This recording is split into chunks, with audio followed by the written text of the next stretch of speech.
రోడ్ల మీద గుంటల్ని 2 ఏళ్లలో 2 సార్లు పూడ్చారు. ఖచ్చితంగా అభినందించాలి ఈ ప్రభుత్వాన్ని. అలాగే స్పౌస్ పెన్షన్ ఇస్తామని ఇచ్చారు. ఖచ్చితంగా అభినందించాలి ఈ ప్రభుత్వాన్ని. దీపం పథకం లబ్ధిదారులందరికీ కూడా డబ్బులు ఏవైతే 3 సిలిండర్లు ఫ్రీ ఆ డబ్బులు వేస్తున్నారు. కొంతమందికి పడకపోయినా మెజారిటీ పడుతున్నది. అభినందించాలి. అదే సందర్భంలో పెన్షన్ 4000 చేశారు. అది ఇస్తున్నారు. తగ్గించలేదు. పెన్షన్‌లకు సంబంధించి ఎవరైతే వికలాంగుల పెన్షన్‌లని దుర్వినియోగం చేసిన వాళ్ళని తీసేశారు తప్పించి మిగతా వాళ్ళకి తగ్గించట్లేదు. అభినందించాలి.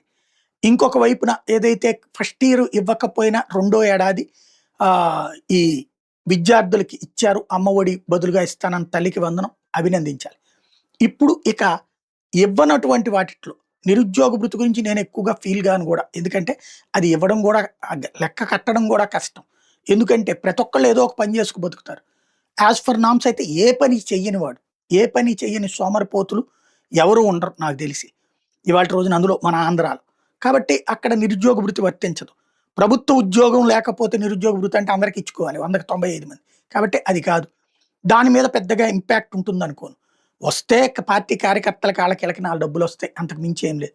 కానీ 1500 రూపాయలు ప్రతి మహిళకి మాత్రం ఎక్కడికి పడితే అక్కడికి పోయి నేను బాగా చేసేసాను సూపర్ 6 అనుకుంటే ప్రమాదం. అది ఖచ్చితంగా తప్పు అవుతుంది. అనవసరంగా ఇరుక్కున్నట్టు అవుతుంది.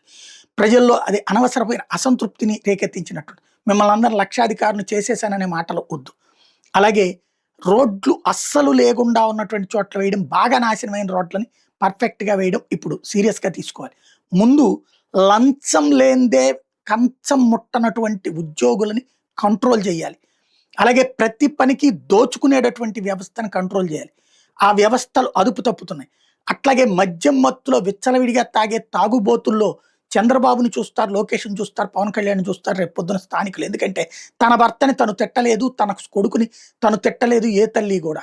చివరికి ఆ కోపం ప్రభుత్వం మీదకి వస్తుంది. అది ఇప్పుడేం కనిపించదు, ఎలక్షన్స్ అప్పుడు కనిపిస్తుంది. ఇవి దృష్టిలో పెట్టుకోవాల్సిన అవసరం ఉంది. మంచి అనేటటువంటి దాన్ని ప్రోత్సహిస్తారు ప్రజలు. చెడు తమకే ఎదురైతే దాన్ని కంట్రోల్ చేయలేని ప్రభుత్వాల్ని అసమర్థులుగా చూస్తారు. కానీ తమ వాళ్ళు చెడు చేసినా కూడా ఆ చెడుని ఏమీ చేయలేని పరిస్థితులు వాళ్ళతో సర్దు కాపురాలు చేయాలి. కాబట్టి ఈ వైపు ఉంటుంది. హనీమూన్ పీరియడ్ ముగిసిపోయింది. ప్రతి నిమిషం అబ్జర్వ్ చేస్తారు.